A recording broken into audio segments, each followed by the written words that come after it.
Hi everyone, welcome back to Diksha's education hub. तो impeachment तक हमने कंप्लीट कर लिया था कि प्रेसिडेंट को रिमूव कैसे किया जाता है। एक बात ध्यान रखिएगा, जिन्होंने पार्टिसिपेट किया था during the election of president, जैसे कि विधानसभा, तो वो पार्टिसिपेट नहीं करती रिमूवल के टाइम पीरियड पे। ये पॉइंट मैंने मिस कर दिया था बताना, बट फिर भी मैंने लोकसभा एंड राज्यसभा के ही ऊपर फोकस किया था। तो अगर इम्पीचमेंट मान लो राज्यसभा से शुरू होती है तो 1/4 मेंबर्स को पहले तो रेजोल्यूशन पास करना पड़ेगा, और एक बार अगर पास हो जाता है तो 14 दिन के टाइम पीरियड के लिए फॉर फर्दर इन्वेस्टिगेशन लोकसभा को दे दिया जाएगा। फिर दोनों हाउसेस की एटलीस्ट 2/3 मेजॉरिटी होनी चाहिए, तभी जाके प्रेसिडेंट को इम्पीच किया जाता है। इसी 14 दिन के पीरियड में प्रेसिडेंट को जो रिटन नोटिस दिया हुआ था कि आपको हम रिमूव करवाने वाले हैं, उसका क्या करना पड़ता है, 14 दिन के टाइम पीरियड में ही उनको अपना लॉयर वगैरह यहाँ पे हायर करना पड़ता है, ताकि जो भी चार्जेस उनके अगेंस्ट लगे हैं वो सारे कट हो सके। तो प्रायर नोटिस देना पड़ता है प्रेसिडेंट को राइटिंग फॉर्म में कि आपको इम्पीच किया जा रहा है। तो हमने पूरा इम्पीचमेंट प्रोसेस देख लिया। अब चलते हैं आर्टिकल नंबर 62 के पास। आर्टिकल 62 कहता है कि अगर प्रेसिडेंट की सीट वेकेंट हो जाती है तो ये नहीं होनी चाहिए, बिकॉज प्रेसिडेंट जो हैं वो हेड हैं, हमारे यूनियन के हेड हैं, हमारी स्टेट के हेड हैं, हमारी कंट्री के। तो इनकी सीट को वेकेंट नहीं रखा जाएगा। That is mentioned in article number 62। क्या क्या रीजंस हो सकते हैं? या तो 5 साल उनके टेन्योर को कंप्लीट हो चुके हैं, तो अब इलेक्शन का टाइम पीरियड आ चुका है। तभी आपने देखा होगा जब रामनाथ कोविंद जी प्रेसिडेंट थे इंडिया के, तो उन्होंने कब सीट छोड़ी थी अपनी, जब द्रौपदी मुर्मू अपॉइंट हो गए एज अ प्रेसिडेंट, तो उसी टाइम पे उन्होंने अपनी सीट को छोड़ा। तो टेन्योर कंप्लीट होगा, तो एक रीज़न तो ये हो सकता है, तो उसके लिए इलेक्शन दोबारा से कंडक्ट करवाने पड़ेंगे। सेकंड आता है इलेक्शन ऑफ प्रेसिडेंट। इनको इलीगल डिक्लेयर कर दिया किसी ने या फ्रॉड डिक्लेयर कर दिया, ठीक है, तो जो भी काम प्रेसिडेंट ने किया था वो वैलिड माना जाएगा। मान लो 5 साल का टेन्योर है, उसमें से 3 साल कंप्लीट कर चुके हैं, पर फिर बाद में पता लगा कि जो इन्होंने प्रेसिडेंट के इलेक्शन हुए थे वो इलीगल और फ्रॉड तरीके से हुए थे, पर 3 साल का जो काम किया उन्होंने वो वैलिड ही माना जाएगा। क्यों माना जाएगा वैलिड? बिकॉज काम तो इन्होंने on an aid and advice of prime minister and council of minister के किया था।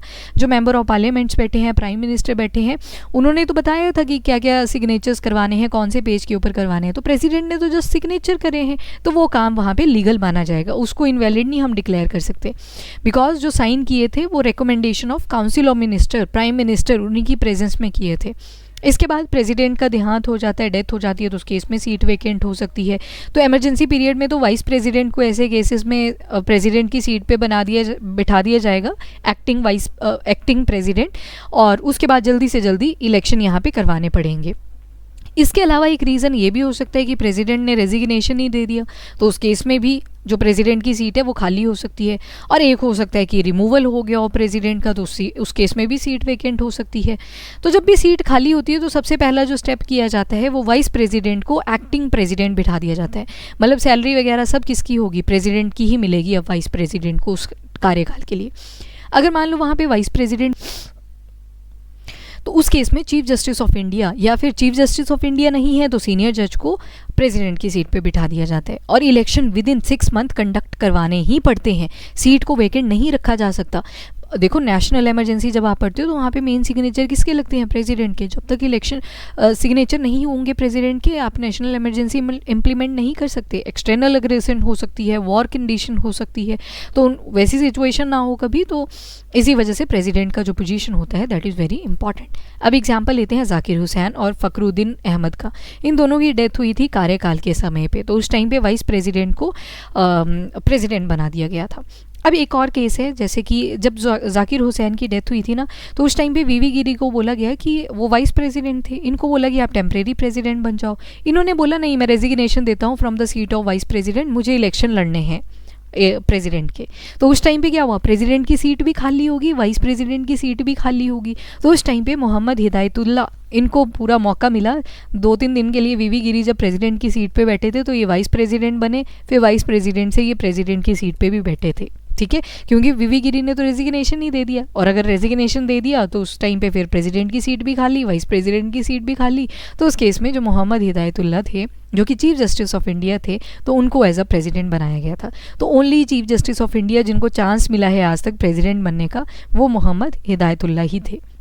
फ़खरुद्दीन अली अहमद की बात करें तो ये भी प्रेसिडेंट के जब कार्यकाल में थे तो बीच में इनकी डेथ हो जाती है। तो उस टाइम पे जो बीडी जाती थे वो वाइस प्रेसिडेंट थे और ये टेम्परेरी प्रेसिडेंट बने थे। इन्होंने रेजिग्नेशन नहीं दिया था तो चीफ जस्टिस ऑफ इंडिया को मौका भी नहीं मिला। अब आती हैं powers of president. Article number 72 के अंदर जो प्रेसिडेंट को पावर्स दी गई हैं वो मैंशनड है। तो article 72 talks about the judicial powers. सबसे पहले आता है पार्डन। पार्डन में क्या होता है, कोई कन्विक्ट है, उसको जेल हो रखी है, उसने एप्लीकेशन लिखी कि मुझे प्लीज़ माफ़ कर दो, मैं सुधर चुका हूँ, आगे से ऐसी गलती नहीं होगी। प्रेसिडेंट थोड़े उनको भी लगा कि ठीक है सुधर सकता है ये, तो इसको दे देते हैं। तो पार्डन का मतलब है यहाँ पे पूरी तरह से जो ऑफेंडर था, जो कन्विक्ट था, उसको पूरी तरह से अपनी पनिशमेंट से मुक्त कर दिया जाता है, यानी कि कोई भी चार्जेस उसके अगेंस्ट अब नहीं रहे। जो टाइम लाइन बचा हुआ था पनिशमेंट का वो सारा यहाँ पे कट हो जाता है। एक तो आ गई पार्डन। पार्डन के बाद आती है कम्यूटेशन। कम्यूटेशन में जो पनिशमेंट का नेचर है उसको चेंज कर दिया जाता है। मतलब मान लो किसी को डेथ सेंटेंस दे दी गई थी, तो अब डेथ सेंटेंस के टाइम पे उसने लेटर लिख दिया टू प्रेसिडेंट, जो कन्विक्ट था, ऑफेंडर था, जिसने क्राइम कमिट करा था, कि प्लीज़ मुझे डेथ सेंटेंस ना दे, मैं जीना चाहता हूँ और मैं अब सुधर चुका हूँ, वही रीजंस मेंशन करें। तो डेथ सेंटेंस से इनका जो पनिशमेंट का नेचर था उसको ही चेंज कर दिया। अब रिग्रेस इम्प्रीजनमेंट दे दी कि काम वाम ठीक ठाक करवाया जाएगा उनसे, बाहर जो भी काम चल रहा है। या फिर किसी को रिग्रेस इम्प्रीजनमेंट मिल रखी थी, जेल के अंदर बहुत ज़्यादा तगड़ी पनिशमेंट मिल रखी थी, तो उसको सिंपल इम्प्रीजनमेंट में कन्वर्ट किया जा सकता है। टाइम पीरियड चेंज नहीं होगा यहाँ पे क्या किया, नेचर ऑफ जो पनिशमेंट था उसी को चेंज कर दिया। टाइम की बात नहीं होगी यहाँ पे, जो नेचर ऑफ पनिशमेंट था वही चेंज कर दिया। फॉर एग्जाम्पल किसी को रिग्रेस इम्प्रीजनमेंट हो रखी थी, जेल हो रखी थी 1 साल के लिए, तो अभी भी टाइम 1 साल ही रहेगा, पर सिंपल इम्प्रीजनमेंट में वो कन्वर्ट कर दिया। मतलब ज़्यादा टफ पनिशमेंट से हम लोअर पनिशमेंट की जो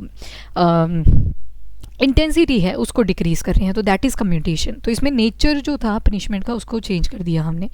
फिर आता है रिमिशन। रिमिशन में जो पीरियड होता है सेंटेंस का, टाइम पीरियड होता है, उसको रिड्यूस कर दिया जाता है। मान लो किसी को रिग्रेस इम्प्रीजनमेंट मिल रखी है, वो रिग्रेस इम्प्रीजनमेंट ही रहेगी, पर मान लो 2 साल के लिए मिली थी, अब उसको रिड्यूस कर दिया 1 साल के लिए, तो यहाँ पे टाइम चेंज कर दिया। तो नेचर यहाँ पे चेंज नहीं किया जाएगा। जब नेचर चेंज हो गया तो उसको कम्यूटेशन कहते हैं, पर रेमिशन के केस में टाइम चेंज कर दिया जाता है, पनिशमेंट वही रहती है। उसके बाद आता है एक रिस्पाइट। रिस्पाइट जो होता है ये स्पेशल केसेस में दिया जाता है। मान लो जो क्रिमिनल था वो डिसेबल था, ठीक है, डिसेबल था, टांगें नहीं चलती, बाजुएं नहीं हैं, कोई भी सर्टेन रीजंस हो सकते हैं, फिजिकली डिसेबल था वो पर्सन। या दूसरा केस आ सकता है कोई फीमेल है और फीमेल उस टाइम पीरियड में प्रेग्नेंट थी, तो प्रेग्नेंट लेडी को जो पनिशमेंट है वो भी उसकी रिड्यूस कर दी जाती है। पर मान लो हीनियस क्राइम कर रखा है तो उसके बच्चे की age I think 4 to 5 years का क्राइटेरिया होता है, और उसके बाद उसको मान लो फांसी की सज़ा मिल रखी थी तो फांसी देनी पड़ती है, पर फिर टाइम जो था वो एक्सपांड कर दिया जाता है। That is respite. रिस्पाइट सिर्फ एक्सेप्शनल केसेस में होगा, जैसे डिसेबल मैंने मेंशन कर दिए, या फिर कोई फीमेल थी जो कि प्रेग्नेंट थी, प्रेगनेंसी से सफ़र कर प्रेगनेंसी हो रखी थी, तो उस केस में जो पनिशमेंट है वो रिड्यूस कर दी जाती है। फिर आता है रिप्राइव। रिप्राइव में क्या किया जाता है, डेथ सेंटेंस को टेम्परेरी बेसिस पे सस्पेंड कर दिया जाता है। सस्पेंड क्यों करा जाता है, क्योंकि जो क्रिमिनल था, कन्विक्ट था, वो बार बार एप्लीकेशन लिख रहे थे प्रेसिडेंट को कि प्लीज़ मुझे माफ़ कर दो, मैं सच में ही सुधर चुका हूँ। तो उस केस में ये जो रिप्रीव वाला टाइम पीरियड होता है, यहाँ पे प्रेसिडेंट को टाइम मिल जाता है उनकी पूरी केस हिस्ट्री को देखने का, और क्या उनको माफ़ करना है या नहीं करना है वो डिसाइड किया जाता है। तो रिप्रीव में क्या हुआ, टेम्परेरी सस्पेंशन लग जाता है, मतलब थोड़े टाइम पीरियड के लिए जो डेथ सेंटेंस दे रखी थी उनको वो रुक जाती है, फांसी की सज़ा दे रखी थी वो यहाँ पर रुक जाती है। ठीक है, तो ये थी पार्डनिंग पावर्स ऑफ प्रेसिडेंट, जिनका मेंशन आपको मिल जाता है आर्टिकल नंबर 72 के अंदर। कौन कौन सी देखी, एक तो पार्डन थी जिसमें पूरी ही माफ़ी कर दी जाती है, दूसरी हमने कम्यूटेशन देखी जिसमें नेचर चेंज कर दिया जाता है पनिशमेंट का, अगर रिग्रेस इम्प्रीजनमेंट थी तो सिंपल इम्प्रीजनमेंट में कन्वर्ट कर दिया, और दूसरी हमने देखी दैट इज़ रिमिशन। रिमिशन के केस में पनिशमेंट का नेचर तो वही रहता है पर टाइम पीरियड रिड्यूस कर दिया जाता है, 2 साल से 1 साल कर दी गई। वैसे ही हमने देखी रिस्पाइट। रिस्पाइट में एक्सेप्शनल केसेस हमने देखे, कोई डिसेबल था, कोई प्रेग्नेंट थी फीमेल ड्यूरिंग द जब भी वो क्राइम कमिट हुआ, तो उस केस में पनिशमेंट रिड्यूस कर दी जाती है। और एक हमने देखी रिप्रीव। रिप्रीव में क्या किया, जो टेम्परेरी सस्पेंशन थी वो लगा दी जाती है डेथ सेंटेंस के ऊपर। ठीक है, और भी बहुत सारी पावर्स होती हैं, जैसे कि मिलिट्री पावर है। जो कमांडर हैं हमारी मिनिस्ट्री ऑफ डिफेंस के, वो कौन है, प्रेसिडेंट। ठीक है, प्रेसिडेंट हमारे मिनिस्ट्री ऑफ डिफेंस बोल दिया, सॉरी, डिफेंस फोर्सेस के जो कमांडर हैं वो कौन है, प्रेसिडेंट है। और उसके बाद उनके नीचे आते हैं मिनिस्ट्री ऑफ डिफेंस। जैसे अभी के टाइम पे 2025 में जब मैं इसको रिकॉर्ड कर रही हूँ तो राजनाथ वहाँ पे बैठे हुए हैं, मिनिस्ट्री ऑफ डिफेंस। इनके अंडर आते हैं CDS, chief of defence service, जो कि बेटर कोऑर्डिनेशन करवाते हैं हमारी आर्मी, नेवी और एयरफोर्स के बीच में। कभी कल को कोई ऐसा ऑपरेशन करना पड़ जाए जहाँ पे आर्मी की भी रिक्वायरमेंट है, नेवी की भी रिक्वायरमेंट है और एयरफोर्स की भी रिक्वायरमेंट है, तो उनके बीच में बैलेंस कौन एस्टेब्लिश करेगा? CDS। तो CDS का जो रोल होता है, कोई भी अगर काम करना है CDS को, तो वो एडवाइजरी नेचर का होता है। जो यहाँ पे येस होती है वो प्रेसिडेंट की होती है, बाकी CDS का जो रोल होता है कोई भी काम करने के लिए, that is advisory in nature, मतलब वो सिर्फ एडवाइस करेंगे। तो पहले जो था ये सारा आर्मी, नेवी, एयरफोर्स, CDS की पोजीशन से पहले ये सारा सेपरेट हुआ करता था, तो कोऑर्डिनेशन उतना अच्छा नहीं बनता था। अब CDS की पोजीशन की बात करें, चीफ ऑफ डिफेंस स्टाफ की बात करें, तो रिटायर्ड ऑफिसर होते हैं, एडवाइजरी ही पावर्स हैं इनके पास, और ये कोऑर्डिनेशन मेंटेन करते हैं आर्मी, नेवी और एयरफोर्स के बीच में, जो ट्राई सर्विसेज हैं। और अंडमान एंड निकोबार आइलैंड, यहाँ पे आपको ये ट्राई सर्विसेज देखने को मिलती हैं। Only place where you will get all these tri services in India.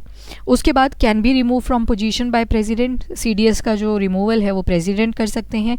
War को इनिशिएट करना है, रोकना है, इसका डिसीजन कौन लेता है? प्रेसिडेंट लेते हैं। और अप्रूवल किसने दिया होता है पीछे से? अगेन जो काउंसिल ऑफ मिनिस्टर हैं, प्राइम मिनिस्टर हैं, उन्हीं के अप्रूवल पे प्रेसिडेंट साइन करते हैं कि वॉर को इनिशिएट करना है या रोकना है। याद रखिएगा, न्यूक्लियर वेपन यूज़ करने हैं या नहीं करने हैं, इसका हक दिया गया है प्राइम मिनिस्टर को। तो ये भी आप एक पॉइंट ध्यान रखोगे यहाँ से कि जो न्यूक्लियर वेपन्स हैं उनको यूज़ करना है या नहीं करना है, इसका जो हक है ये प्राइम मिनिस्टर के पास है। इसके बाद आती हैं पॉलिटिकल पावर्स। पॉलिटिकल पावर्स में जैसे इंडियन फॉरेन सर्विसेज है, तो जब IFS ऑफिसर्स फॉरेन कंट्रीज जाते हैं तो उनके जो डॉक्यूमेंट्स होते हैं उसके ऊपर सिग्नेचर करे होते हैं प्रेसिडेंट ने, यानी कि प्रेसिडेंट पूरी रिस्पॉन्सिबिलिटी लेता है अपने इंडियन फॉरेन सर्विसेज के स्टाफ की। और इवन जितने भी पासपोर्ट होते हैं, जब आप पासपोर्ट का काम करवाते हो तो बोलते हैं ना आपको कि पुलिस वेरिफिकेशन करवाओ, ताकि ये पता चल जाए कि आपके अगेंस्ट कोई क्रिमिनल रिकॉर्ड तो नहीं है, क्योंकि प्रेसिडेंट आपको अपनी रिस्क पे भेजेंगे। तो पॉलिटिकल पावर्स के अंडर ये पासपोर्ट वाला कॉन्सेप्ट और IFS वाला आपने पॉइंट याद रखना है। उसके बाद नेक्स्ट आता है एग्जीक्यूटिव पावर्स आती हैं। एग्जीक्यूटिव मतलब ऑफिसर्स और जितने भी मिनिस्टर्स हैं उनकी अपॉइंटमेंट वगैरह कौन करेगा? प्रेसिडेंट ही करेंगे। जैसे appoint prime minister and council of minister, किसकी एडवाइस पे? प्राइम मिनिस्टर की एडवाइस पे। आर्टिकल 75 में ये मेंशन करा गया है कि प्राइम मिनिस्टर की अपॉइंटमेंट, काउंसिल ऑफ मिनिस्टर की अपॉइंटमेंट एज पर आर्टिकल 75 कौन करेगा? जो एग्जीक्यूटिव पावर दी गई थी किसको? प्रेसिडेंट को। याद करो, एग्जीक्यूटिव यूनियन का हेड कौन है? प्रेसिडेंट। ठीक है। और rules and manners specifying business of government of India, government of India के भी गवर्नमेंट सेक्टर के अंदर कोई ना कोई काम चल रहा होता है, तो ये रूल्स और मैनर किस वे में वो काम करे जाएंगे, ये आर्टिकल 77 के अंदर मेंशन्ड है। Can declare area as schedule area, tribal area, ये भी कौन स्पेसिफाई करता है? तो प्रेसिडेंट ही करते हैं as per article 244। Appoint inter state council to promote inter state cooperation, public interest और सेंटर स्टेट रिलेशन, ये आता है आपके आर्टिकल 263 के अंदर। इसके बाद administration of UT by him, कौन सी? जैसे आपको याद होगा 2019 में जम्मू एंड कश्मीर और दूसरी तरफ बन गई लद्दाख, तो ये आर्टिकल 370 के रिमूवल पे बनी थी। तो यूटी जो होगी एडमिनिस्ट्रेशन कौन करेगा? तो अगेन बाय प्रेसिडेंट, आर्टिकल 239 में ये मेंशन है। कमीशन अपॉइंट कर सकते हैं कि SC, ST और OBCs की कंडीशन कैसी है एज पर आर्टिकल 340। तो ये जो कमीशन करा जाता है सेटअप, ये किसके द्वारा करवाया जाता है? प्रेसिडेंट के द्वारा, to know the condition of SC, ST और OBCs। लेजिस्लेटिव पावर्स हैं, ऑर्डिनेंस को प्रमलगेट कर सकते हैं, स्टार्ट कर सकते हैं जब बजट सेशन में नहीं होता और कोई इंपॉर्टेंट काम आ जाता है, तो पार्लियामेंट के अप्रूवल में विद इन 6 वीक्स ऑर्डिनेंस को इनिशिएट कर सकते हैं कौन? प्रेसिडेंट। ये आर्टिकल 123, इसको भी पढ़ेंगे हम डिटेल में। उसके अलावा इंपॉर्टेंट रिपोर्ट्स इनके अंडर आती हैं, जैसे UPSC से रिलेटेड, फाइनेंस कमीशन से related, comptroller and auditor general, जिनके बारे में आर्टिकल 148 में मेंशन है। और इसके अलावा मैसेज भेज सकते हैं एज पर आर्टिकल 86 क्लॉज 2 किसको? लोकसभा और राज्यसभा को, रिगार्डिंग एनी पेंडिंग बिल या फिर कोई भी मैटर रिलेटेड टू पार्लियामेंट। याद करवाएंगे वो कि ये काम भी बचा हुआ है, इसको भी कंप्लीट कर लो। इसके बाद समन और पार्लियामेंट को जो है वो स्थगित करना है या नहीं, ज्वाइंट सिटिंग बुलानी है। ज्वाइंट सिटिंग मतलब जहाँ पे लोकसभा और राज्यसभा इकट्ठे बैठेंगे। लोकसभा को डिसॉल्व कर सकते हैं, पार्लियामेंट को एड्रेस करते हैं जब भी जनरल इलेक्शन होते हैं, और वहाँ पे तारीफ करते हैं कि कैसे रूलिंग गवर्नमेंट अपना काम करने वाली है। ठीक है, इनको अभी ये जितने भी हमने पॉइंट्स पढ़े डिटेल में भी करने हैं। अभी के लिए इतना ही। So thank you everyone, have a nice day, keep studying and keep watching.